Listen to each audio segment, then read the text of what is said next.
The grand hotels of the 19th century were built to accommodate the rise of leisure travel and railway tourism. That's the standard explanation.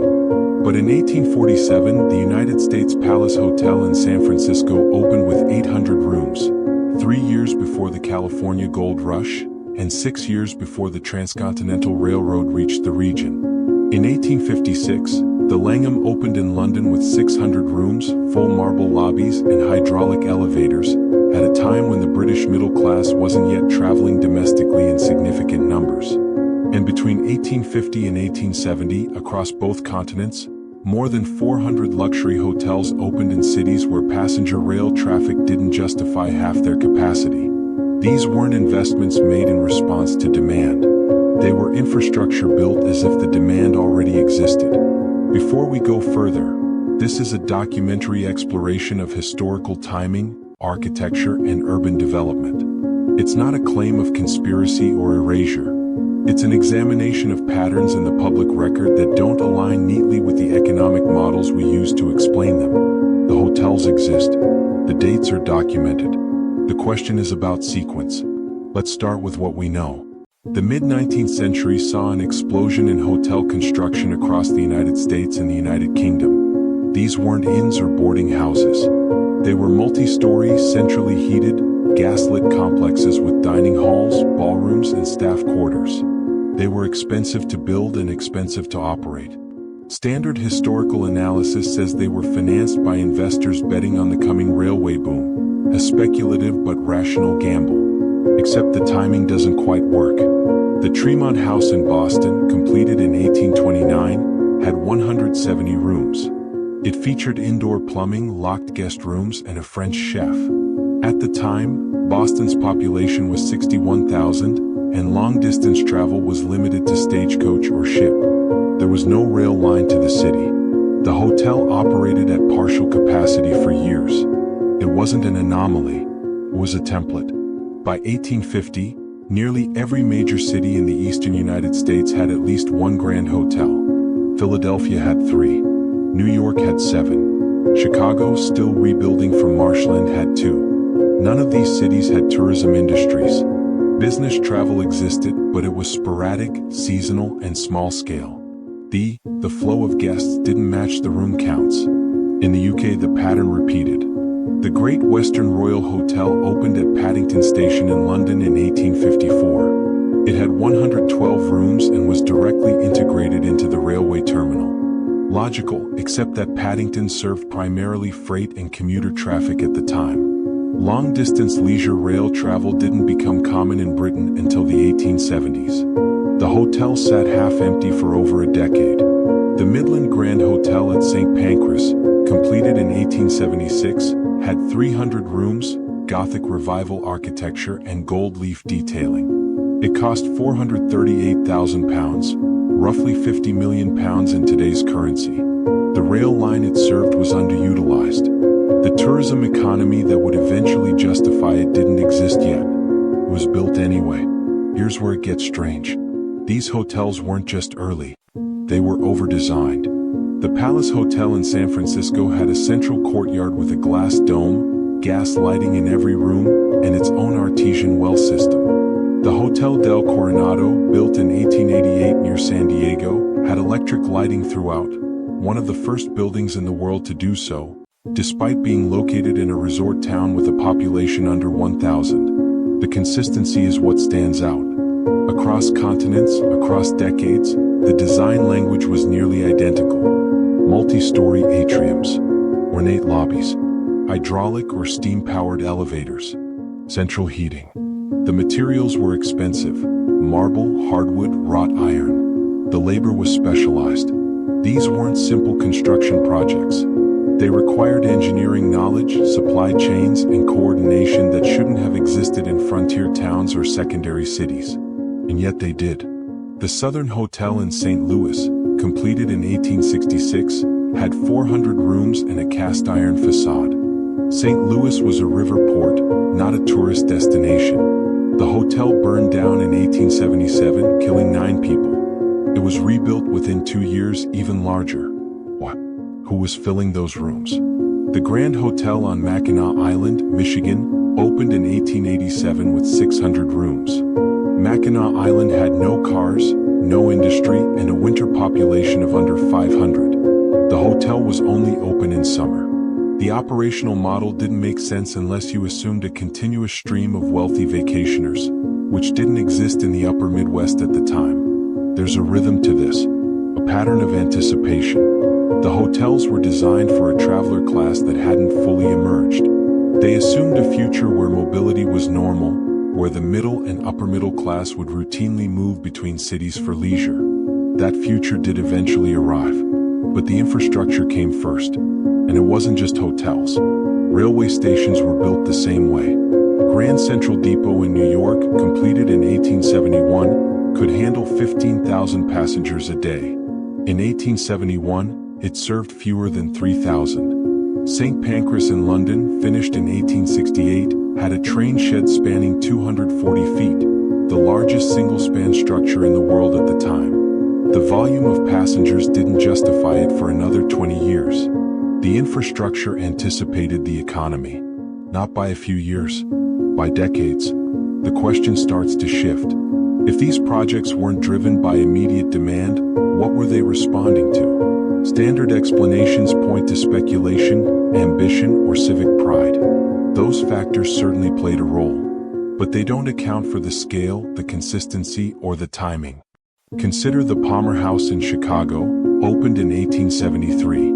It had 225 rooms, fireproofing, and vertical circulation systems that wouldn't become standard until the 1890s. It was destroyed in the Great Chicago Fire of 1871, then rebuilt even larger. The same investor, Potter Palmer, financed both versions. He wasn't responding to demand. He was creating capacity in advance of it. This wasn't isolated optimism. It was systemic. Between 1850 and 1880, the number of luxury hotels in the United States increased by over 600%. Railway mileage increased by 900%. But passenger traffic only grew by 300%. The infrastructure outpaced the users. For 30 years, the systems ran below capacity. Then, sometime in the 1880s, the gap closed. The travelers caught up. But the question remains, why build for a future you can't guarantee? And why did builders on both sides of the Atlantic make the same calculation at the same time, using the same architectural language? The timing raises questions that economic models struggle to answer cleanly. The pattern wasn't limited to hotels. In 1825, the Erie Canal opened in New York. It was 363 miles long, required 83 locks, and took 8 years to build. The official explanation is that it was constructed to connect the Great Lakes to the Atlantic, opening up trade routes and enabling westward expansion. That's accurate. But here's what's less often mentioned. The canal was designed to handle 1.5 million tons of freight annually. In its first year of operation, it moved 40,000 tons. It took nearly 15 years for traffic to reach even half of its designed capacity. The same thing happened with the Liverpool and Manchester Railway, which opened in 1830. It was the world's first intercity passenger railway. It was built to carry 400,000 passengers per year. In 1830, Britain's entire coaching industry moved fewer than 150,000 long-distance passengers annually. The railway was built for a volume that didn't exist yet. Within 20 years, it did. But the infrastructure came first. This is the part that doesn't fit neatly. The systems weren't reactive. They were preparatory. And they appeared across regions that had no direct communication, no shared planning bodies, and no centralized oversight. Let's look at water systems. In 1842, the Croton Aqueduct opened in New York City. It could deliver 90 million gallons of water per day. New York's population at the time was 312,000. Average daily water consumption was around 12 million gallons. The aqueduct had 7 times the capacity needed. City planners said it was designed for future growth. That's reasonable. But the same pattern repeated in Philadelphia, Boston, and Baltimore, all within a 10-year window. The Cochituate Aqueduct in Boston, completed in 1848, could supply 18 million gallons daily to a city that used 4 million. Philadelphia's Fairmount Water Works, expanded in the 1850s, had similar overcapacity. These were expensive projects. They required engineering expertise, imported materials, and multi-year construction timelines. They were built as if the population had already doubled. In Britain, the same thing was happening. The London water system, overhauled between 1850 and 1865, was designed to serve 4 million people. London's population in 1850 was 3 million. The sewage system, designed by Joseph Bazalgette, could handle waste from 6 million. It was finished in 1875. London didn't reach 6 million until 1900. 25 years of overcapacity. Then there are the rail networks. By 1860, the United States had 30,000 miles of railroad track. Britain had 10,000. The systems were built rapidly, often in regions with low population density. In the American Midwest, rail lines were laid through towns that didn't yet exist. Stations were constructed in prairie land, with the assumption that settlements would follow. And they did, but not immediately. The Kansas Pacific Railway, completed in 1870, ran through territory with fewer than 50,000 inhabitants. The line had capacity for 200,000 passengers annually. It took nearly a decade for ridership to justify the infrastructure. The same thing happened with the Union Pacific, the Central Pacific, and dozens of smaller regional lines. They were built ahead of the population. The stations themselves were over-designed. The Union Station in St. Louis, opened in 1894, could process 100,000 passengers a day. St. Louis had a population of 450,000. The station operated at 30% capacity for its first decade. The same thing happened in Chicago, Philadelphia, and Kansas City. Why build at that scale? Let's talk about grain storage. In the 1850s, massive grain elevators started appearing along the Great Lakes and the Erie Canal. These weren't small silos. They were industrial complexes capable of storing millions of bushels. The first steam-powered grain elevator, built in Buffalo in 1843, could hold 55,000 bushels. By 1860, Buffalo had 10 elevators with a combined capacity of over 2 million bushels. The Midwest wasn't producing that much grain yet. It wouldn't until the 1870s when mechanized farming became widespread. But the storage was already there. Chicago's grain infrastructure followed the same pattern. Between 1850 and 1870, the city built storage capacity for 12 million bushels. In 1850, Chicago handled fewer than 2 million bushels of grain annually. The infrastructure anticipated production that didn't arrive for another 20 years. And it wasn't just grain. Warehouses, cold storage facilities, and freight depots were all built with excess capacity. The systems were synchronized: rail, storage, and distribution, even though demand didn't justify the investment. Here's where the scale becomes harder to explain. The gas lighting networks installed in major cities between 1840 and 1870 were designed for populations 2 to 3 times larger than what existed. London's gas network, completed in the 1860s, could light 3 million street lamps and private fixtures. The city had fewer than 1 million gas connections in use. Telegraph systems were overbuilt in the same way. By 1865, the United States had 50,000 miles of telegraph wire. The volume of messages sent didn't justify half that length. The network sat underutilized for years, then filled rapidly in the 1880s. Electric grids, when they began appearing in the 1880s, followed the same logic. The Pearl Street Station in New York, opened in 1882, could power 7,200 lamps. It served fewer than 2,000 in its first year.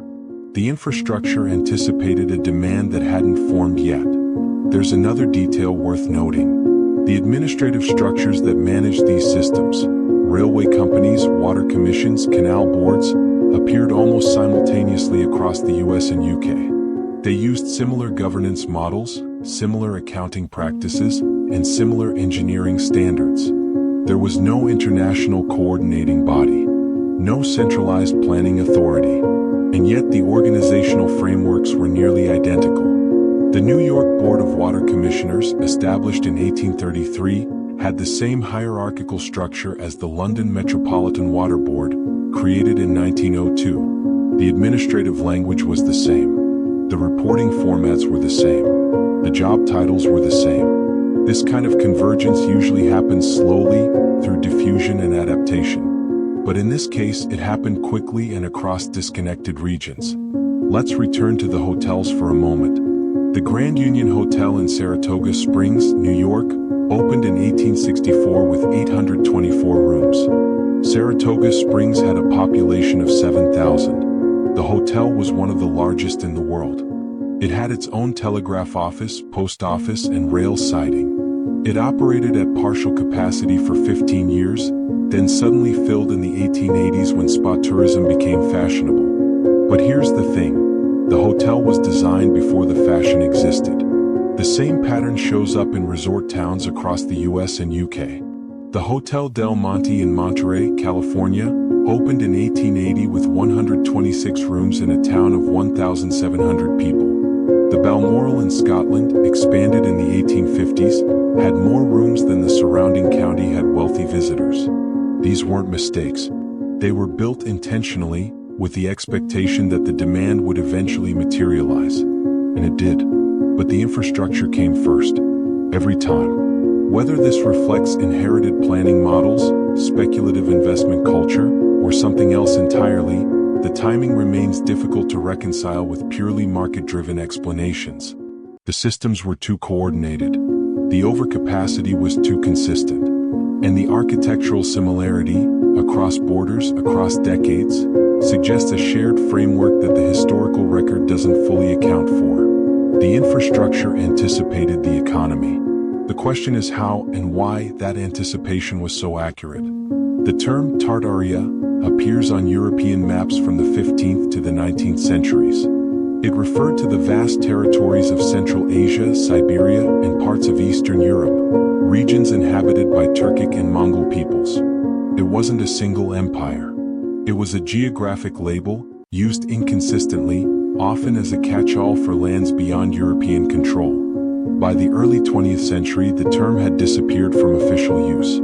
In recent years, Tartaria has been reinterpreted, not as a geographic region, but as a framework for examining 19th century infrastructure. The modern usage doesn't claim a hidden empire.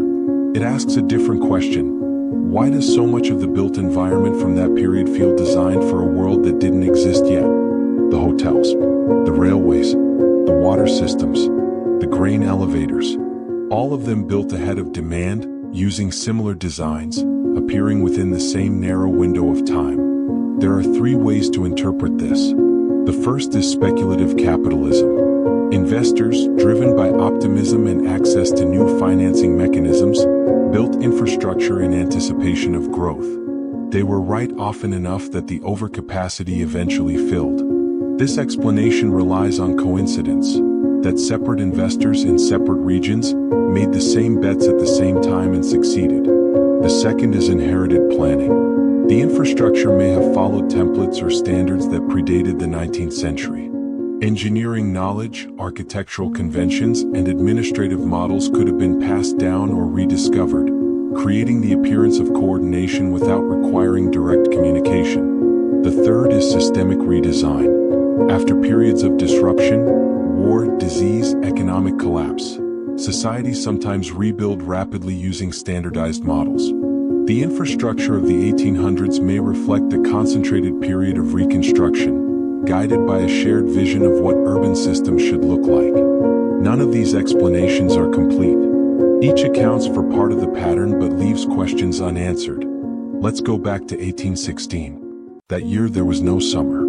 Volcanic ash from Mount Tambora in Indonesia blocked sunlight across the northern hemisphere. Crops failed. Tens of thousands died. It was called the year without a summer. Within a decade, the infrastructure boom began. The timing may be coincidental, or it may reflect a response. Societies rebuilding not just what was lost, but preparing for future shocks. The overcapacity, the redundancy, the coordinated systems. They could be features of resilience, not excess. Whether Tartaria is understood as a historical region, a metaphor for lost knowledge, or simply a label for patterns we don't fully understand, the evidence remains the same. The infrastructure exists. The timing is documented. The scale is measurable. What we call it matters less than what we observe. The systems were built before they were needed. They anticipated a world that eventually arrived. And when that world came, the infrastructure was already waiting. The question isn't whether this happened, it's what it means that it did.